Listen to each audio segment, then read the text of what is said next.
So first, as chair, let me welcome everyone here. This is part of a continuing listening tour that the commission is taking in each of the school districts. And I want to start, Trustee Blackburn, would you raise your hand? And he is hugging a former trustee, Harriet Earhart. And I think this is just trustees are full of love for each other. And we appreciate that. Is there any other elected or public official I might have missed coming in? I want to pay respects. To establish a quorum and also to introduce each of you to each of us, we've been going down the road from my left to my right and letting each commissioner say hello to you. That will establish our quorum, and then we will proceed with the meeting. So on my far left, would you just start? I'm Julie Sandell. I'm one of the teacher members of the Home Rule Commission. I'm a high school teacher at Hillcrest. I've been in the district. This is my 20th year. Hello, my name is Danay Gutierrez, and I'm representing District 8 and the parents of the whole DISC. Good afternoon. I'm DeMarcus Ranger. I represent District 6. Joyce Foreman is our trustee. Good afternoon. I'm Shirley Ison Newsom, appointed to this commission by the District 9 trustee, Bernadette Nuttall. And Mr. Chair, I'd like to take my personal privilege to note that I am a retired educator of 40 years, and Harry Stone was my first school as principal. So I have come back home. I'd also like to note that Lou Blackburn, trustee Lou Blackburn, was the band teacher here when I was principal, and the assistant principal, stand-up Nikki Jones, who we want to thank her for being here with us today, was a student at Harry Stone at that time. So we got the Harry Stone family here. Hello, my name is Ron Oliver. I'm a teacher at DISD, and I'm selected and appointed by the DAC Commission. Thank you. Hello, I'm Bob Weiss, and I was an at-large appointment to the commission. Hi, my name is Lou Blackburn Jr., and I'm a parent of a kindergartner and third grader, and Ms. Ison Newsom kind of took most of the things I wanted to say. Good afternoon. My name is Jerome Garza. I was appointed by Eric Cowan, which is the North Oak Cliff area. I was placed on the commission as a parent, and 15 years ago I used to bring my child here for pre-K, so I'm coming back around. Good afternoon. My name is Jeff Veazey. I'm from District 3, and I was an appointee as a parent of a DISD student by Trustee Dan Mitchke. I'm Edwin Flores, and I'm the parent of a 9th grader and a 12th grader at Booker T. Washington. That's right. Good morning. My name is Kevin Malonzo, representing District 1, chosen by Elizabeth Jones, and I have 2 children that attend Dealey Montessori. Hi, my name is Isaac Freeman. I'm one of the teacher representatives. I teach middle school, Marsh Middle School, and glad to be here. Thank you, commissioners, and thank each of you for being here. Let me just go over a couple of process things. We are recording the meetings and transcribing them, so when you speak, please speak into the mic. I was told it's like an ice cream cone. I'm not quite sure if that's right, but for us to hear you, please state your name and slowly enough so we can get it in the mic. If you hear me doing this, it means I have slightly hearing impaired, so it means I'm not hearing you well, so just speak up, and we appreciate that. We have a general 3-minute rule, and we're asking each speaker to hold their remarks to 3 minutes. Mr. Harris, would you raise your hand? He has a large iPad that'll give you a sense of where you are in your remarks. 3, we are just listening. We're not going to respond to questions. That's how the meeting was posted. There are cards in the back for you to give written questions, written comments. If you have a prepared statement and you would like to turn that in for the record, we're more than happy to receive it. And as we're doing from district to district, where each commissioner would like to, each district representative is chairing the meeting in their district. So at this point, I'm going to turn it over to Commissioner Blackburn to run the meeting. Thank you, Mr. Wise. Good morning. I'd like to thank you all for coming out. Ice cream cone. Thank you all for coming out and joining with us this afternoon. Good afternoon, I should say. I do want to share that as one of the speakers or commenters this morning said, we are taking a deliberate process in this, so we are charged with going through and possibly creating a charter that's part of the home rule school district. And in doing that, there is no charter that currently exists. There is nothing in place. There is no current plan. And so we haven't done any of that. Chairman Weiss has fortuitously come up with 4 different working areas, and those working areas haven't even met yet. So we don't want you to think that there's a plan in place and here's what's going to happen if home rule goes into effect. But we are listening to everyone, and we're starting with our community meetings. Also, to bring up here are just some things I've noticed in some of our previous meetings. As Chairman Weiss say, you will each have 3 minutes, and you only get 1 chance to speak. But I just want to point out that the timer there, it counts up. So when you see 2 minutes and 45 seconds, that's not how much time you have left. You have 50 seconds left after that. Please don't make me hit the gavel. We are very hesitant of doing that. I don't even mind turning that over since somebody else can be mean. But you do have 3 minutes.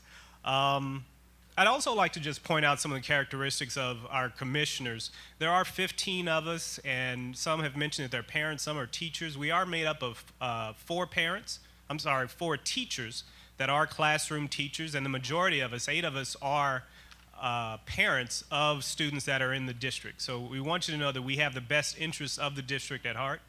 I'm sorry? And some are grandparents as well. Grandparents of current students in the district, and even our chairman, he doesn't have children or grandchildren in the district, but he definitely cares about the district. And we've heard so many comments, especially being at Griner Academy this morning, about the arts. And many of us are either tied to art through our profession or through our parents. And so we care about the arts as well. One other thing, we don't necessarily have any power. As I said, our charge is to create the charter. And so going in and changing schools and so forth right now, we can't really do that.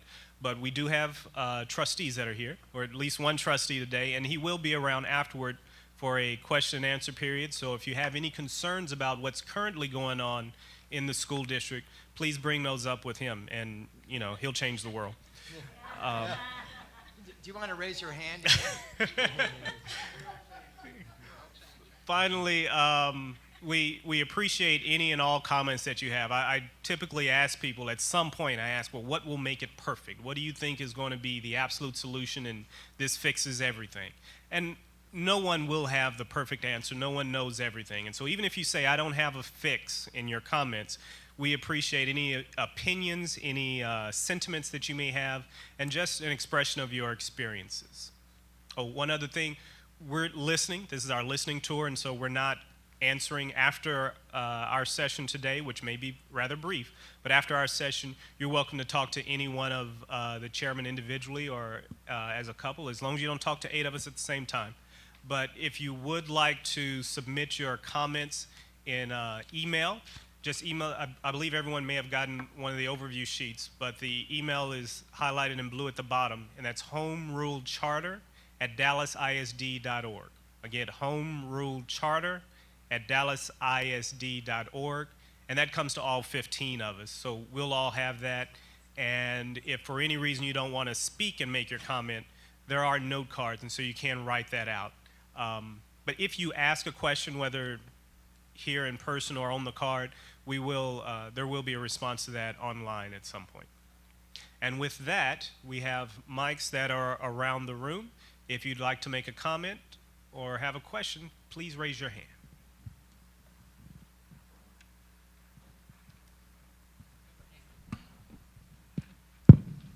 Good afternoon. My name is Chaz Robinson. I was a teacher at LV Stockett Middle School for the past 2 years, and this year I took a new role as an urban specialist at Zumwalt Middle School, which is directly across the street here. As an urban specialist, I work with kids who are at risk, who have truancy issues, and who are failing core classes to get them back on track. I want to say, first of all, that I'm not necessarily opposed to the Home Rule Commission. I'm not necessarily for the Home Rule Commission, as the verdict is still out, and there's no blank slate. So it depends on what you guys come up with that I think is important. A few things that I want to mention as suggestions or as questions for you guys. In my brief time in education, my brief time working with students, a few things have come up that I think are very important. The first thing I want to talk about is discipline in our schools and how we restore kids back to a place where they can be in class full time. There's a disproportionate number of out-of-school suspensions, disproportionate number of in-school suspensions. And I don't think that's the route that we need to be taking to appropriately discipline our kids. I think that you guys should take a little bit of research into PBIS, which is Positive Behavior Interventions and Support, and restorative justice, which is another form of discipline that we could be looking into for our kids. Secondly, being a former teacher, I think that you guys need to take a look at how we train teachers and the professional development that we provide for our teachers over the summer and during the school year. I think that's something that needs to be coming from the district and not something they do on their own, or we do on our own, and it's something we should be compensated for and be purposeful and worth our time. Specifically as it pertains to how to manage an urban classroom, which is different from managing a suburban classroom. And then next, I want to talk about a little bit about standardized testing and curriculum reform. As I understand it, the STAR test is having a disproportionate impact on the way that our schools are led. They're test-focused, test-driven, and in the spring, if you walk into a classroom, it won't be uncommon to see test preparation being the sole focus, and I think that is not right. And we need to reform our curriculum to bring it up to 21st century standards, and that is a lot of research about that and a lot of resources online and from various different sources that you can figure out from there. Can I see how much time do I have left? 20 seconds. And then lastly, community engagement. A big part of my role is engaging the community, PTA, and so forth. I think that we should have just as many people at this meeting as we did at the one before, and you can see a little bit of a difference depending on where you go in our communities. And if we can do a better job to engage our communities, we can also have a better process in meetings like this. Thank you.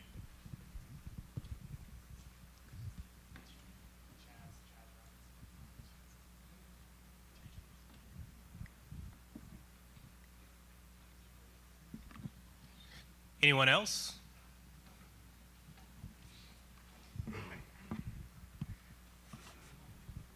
Hello, Brent Hawthorne. I'm a parent here at Harry Stone. 3 kids here. I'm sorry, Brent Hawthorne. I have 3 kids here at Harry Stone. I grew up someplace other than Dallas, so my educational experience was different from what I see my kids going through. And the amount of testing that I see the kids experiencing and the way that the teachers are having their classroom time driven by the testing has disturbed me from the get-go.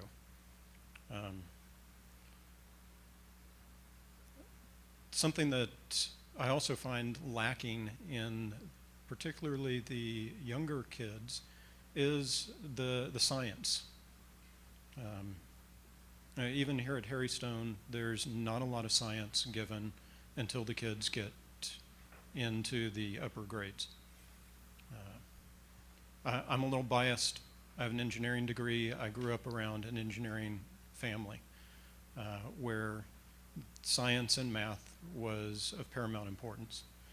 And I don't see the kids getting that foundation. Didn't see it at the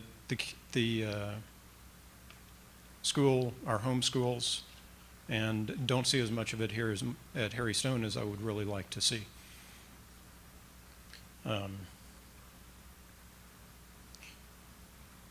Beyond that, one thing that I find lacking about this process is there's not much information readily available about why do this process. What is the goal? What is this process trying to accomplish? The information that you guys provided is about all that's readily available out there. It doesn't say why. Why go this route? And in particular, why should Dallas do it? So that would help, I think, get a lot of rather vehement reactions from people when you bring up this process. And I think a lot of it is because there's not a clear picture of what the process is trying to accomplish. Thank you.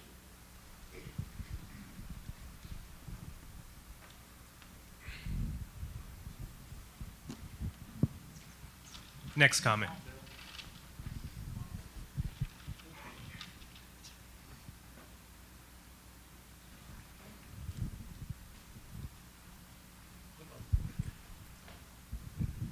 I thought it was an ice cream cone.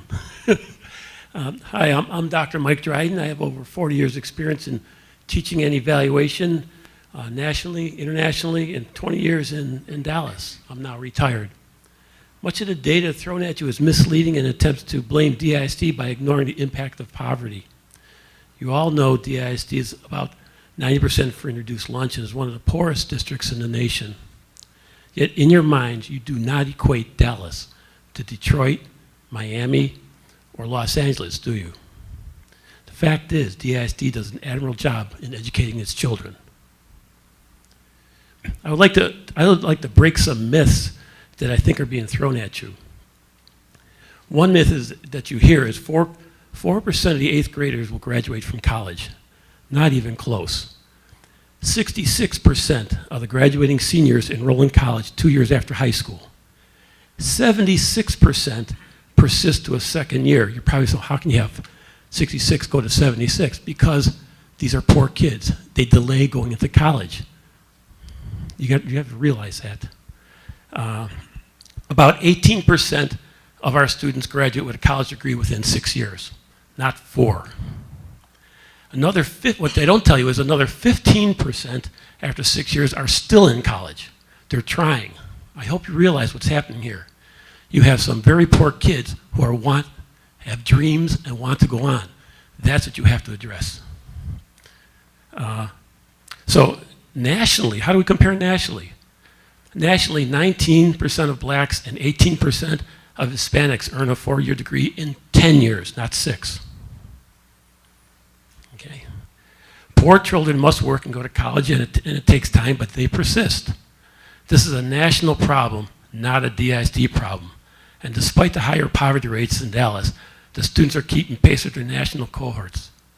Among working blacks and Hispanics nationally, 10% earn a degree in 6 years. Remember, Dallas is 18. You got to realize this is a pretty good school district for what you have. And people who know me can't believe I'm saying this. Okay, Dallas can and must improve, but the situation is not as dire as the manipulation of the data shows. Don't take the poverty gap and use it to justify an achievement gap to foster ill-conceived policies that will harm students who need the most help. Home rule is not going to change poverty. The entire community needs to have the will to address the real issues, and the disruption of home rule will delay bonds, break existing community partnerships, cause new political battles, and actually I see no real solutions. I urge you, like now, to listen to the communities. I have a difficult time seeing the relevance of home rule. By the way, I know you have no budget for research. I volunteer my time. Any of you who want me to research and look up something, I'll do it for free. Thank you.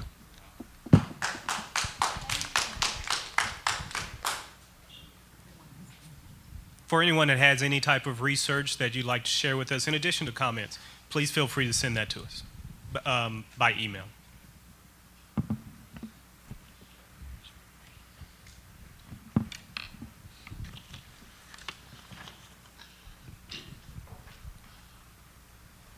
Hello and good afternoon. My name is Michelle Berry, and I'm a Texas Organizing Project community leader. I reside currently at 2664 Community Drive in Dallas, Texas, 75220. I was adamant about being here this afternoon because I am also a parent of a child who currently attends a DISD school. There is currently a very large dropout rate, as well as a deterioration of positive programs for our children to participate in. I do not believe that the home rule effort or charterization of the district will solve these problems. We do not need home rule. I personally, along with a host of other parents, grandparents in the surrounding communities, do not believe that a charter has to be written. Perhaps DISD could be improved by implementing PBIS, positive behavioral interventions and supports in all DISD schools. Also investing money in creating pilot community schools for DISD, so our community will have positive avenues to explore for resources. Having universal early childhood developmental programs for every child. This would greatly help develop language, social, and emotional skills of our community's children. With the firm foundation in place, the paramount of opportunities to be reached would be limitless.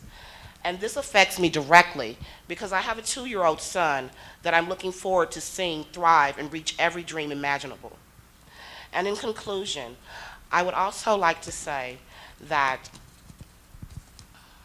the Home Rule Charter is not necessarily needed to make these improvements. I implore to the Board of Commissioners to please take the Texas Organizing Projects and Community Organizations suggestions and do not write a charter. I reiterate, please do not write a charter, but take these recommendations to the DISD's trustees. I do thank you so much for your time and this opportunity to express my concerns.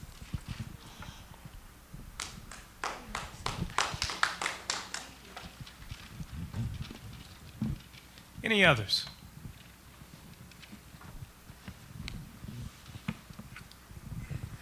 Hi, my name is Barbara Wooster, and I'm currently tutoring an 8th grader who is repeating 8th grade. And I'm just seeing what Bill alluded or talked about, that a lot of kids have huge deficits because of the homes that they're coming from. She comes from a loving family, but the parents only speak Spanish. The mother only had a 2nd grade education. When you're talking about that kind of a situation, the parents cannot really be great navigators and advocates for their children because they themselves did not receive a great education and did not receive an education in this district. She can decode very well, but her vocabulary is very poor. She can read these words. At 15, she didn't know what entertainment was. So when you're coming from a background where English is only received in the school, they're just at such a deficit, and especially with the STAR test. That's all I'm doing with her. I'm printing out STAR tests from the internet, and of course the parents don't even have internet at home, probably don't even have a printer, can't even afford to buy ink for a printer, and she's able to read it very well, but she's not comprehending what the questions are asking at all because of the vocabulary. I really think that when you are talking about a district with so much poverty, the community has to step in. I think we need an all-out push for mentors, for tutors, for people who can help the parents and the children navigate the system and who can make up for deficits. I think that the early childhood pre-K is wonderful. I just visited a friend, though. She's got a college degree. She has a 5-year-old, and thank God where she is, they have a pre-K. She went to a pre-K as a 4-year-old. But I'm telling you, there's so many deficits that this child already has. She spent the first year of her life in a car seat because the person who was taking care of her wouldn't pick her up and play with her. She walks bow-legged, she can't run. English is not spoken in the home. They watch television a lot. This child is going to have deficits for her entire school career. And I'm sure there are children in DISD who have that same problem. And thank God pre-K, for a 4-year-old was there, but it's not going to fix all of this child's problems. Thank you.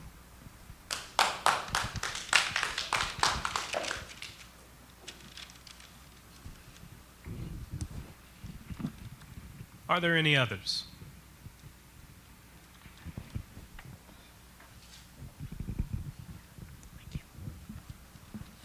Good afternoon.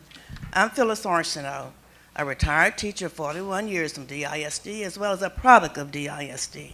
My children attended DISD. I am not for home rule.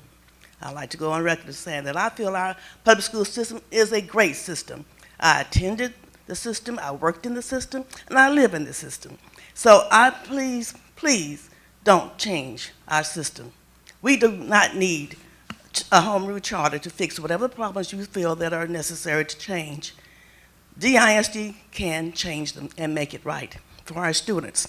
Some of the problems I see that needs to be addressed is one of the arts. When I attended school and when I taught school in the early years, we had a lot of art in our public school systems. We had other curriculum systems such as hands-on shops, electric shops, wood shops, leather shops for those kids who were not really academically inclined. Some students are not geared to just sitting at a desk all day. And in the middle schools especially, they need activities. They need to work with their hands. When we were coming up back in the day, we had chores at home and we had fathers at home that helped us learn how to be facilitators at the home. Today, that's changed.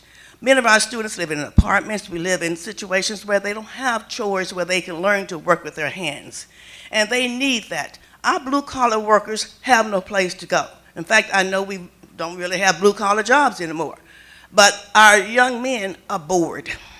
They are not geared to just sitting at their desk all day, from one room to the next at that desk and at their computer. They need to be active. They get bored with school, they drop out of school, they don't attend school. Our truancy rate is extensive, and it shouldn't be. It's not enough to keep them interested in coming to school every day. We need to change that. We need to make it interesting, make it pleasurable, and make it still a learning experience. Testing is too much. You cannot teach a child through testing. There's no learning in testing. You're teaching the child and you're measuring what they have learned, but you cannot teach a child and then expect them to go through that process of testing every day. Free up our teachers. Allow them to teach. It's too much pressure, too much documentation in that classroom. They have no time to teach. It's a paperwork pushing a job now. You don't have the time to interact with the children, to see what their needs are and teach them their needs. That needs to be addressed as well. We need to let up our teachers from all the excessive meetings that take them away from their time for preparing for class. Documentation is a must that needs to be addressed. Thank you, Ms. Arsenault. Spence, I have one more item if I have time. Am I over? I'm sorry. Thank you. Thank you.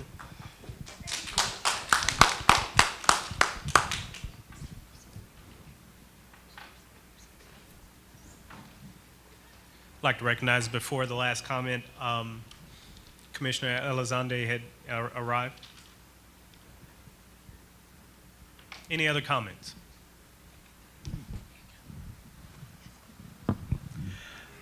Bill Betson, parent of several graduates of DISD and a DISD teacher. It has been wonderful to attend now. This is the 5th one of these sessions I've been to. And to listen to the testimony is like to listen to pearls of wisdom. It has been wonderful. If, and you've got a monumental job to coordinate it, if y'all can take all this wisdom and put it together into a set of recommendations that are consistent, you will reinforce some of the things that are already happening in DISD, like the push for PBIS. That is scattered applications around the district. It needs to be stronger. You will reinforce the K through 8 schools that are growing. You saw an example of that this morning. That needs to spread and become everywhere. Schools like this one need to be common. And then we just need to grow with what we already know that works with our kids. If we can help our parents to put into writing their own dreams for their children and understand what schools can do. Zumwalt, right over here, has that process starting right now. They have a vault. It was put in there a year ago, and this will be the first year that they ask their parents to write a letter to their children about their dreams for their child. But the important thing is history. They also are going to ask the parents to write one story to their child from their own personal history that they want their child to remember as an adult. Since this morning's meeting, I attended the Dallas Mexican American Historical League meeting. That's a powerful group. I love what they're doing. And we are starting a project there with the Education Committee. We're going to be asking DISD to get involved in a contest.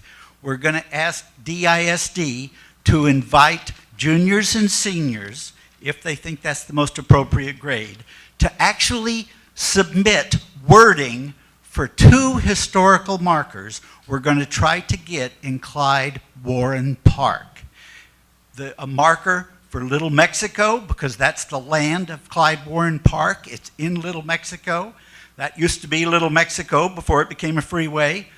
And then another marker for Freedmanstown that's right across the street to the east. We want children to pick which marker they want to design and basically have a contest for the wording for the best marker. Who can capture that history in the best words possible?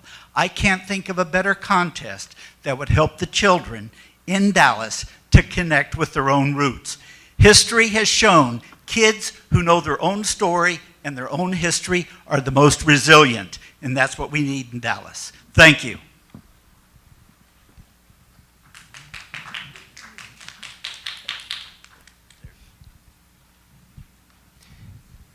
Any more comments?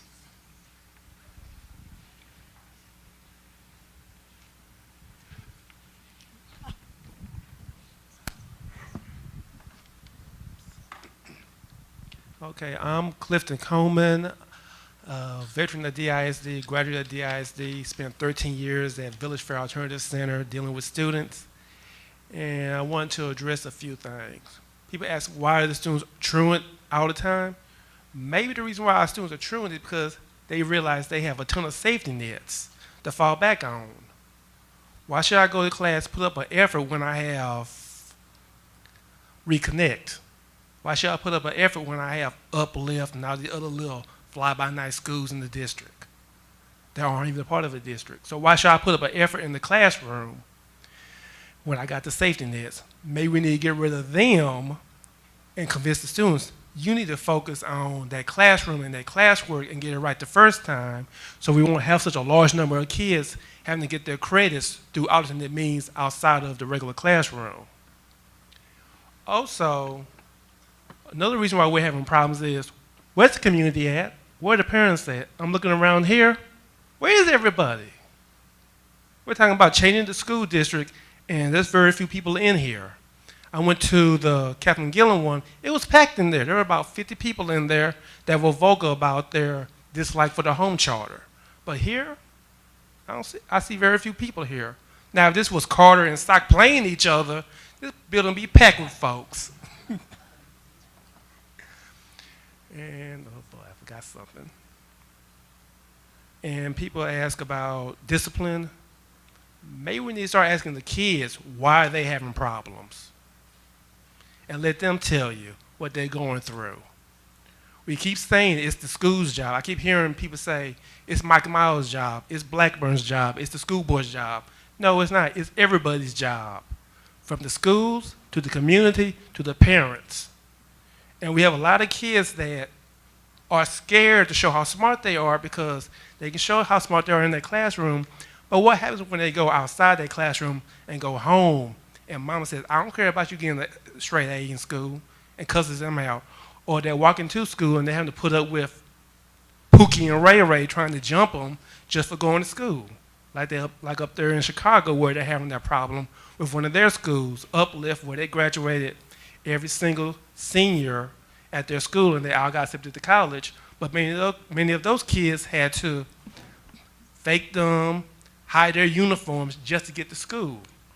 We need to start asking the community, if you want these schools to survive, you have to be active in helping them, not scream it's just the school's job, and not interfere when somebody's trying to help a student become bigger and better.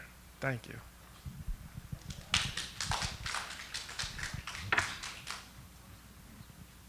Are there any other comments?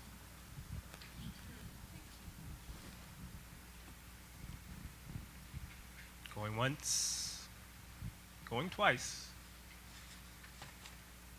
I'll hand the meeting back over to Chairman Weiss.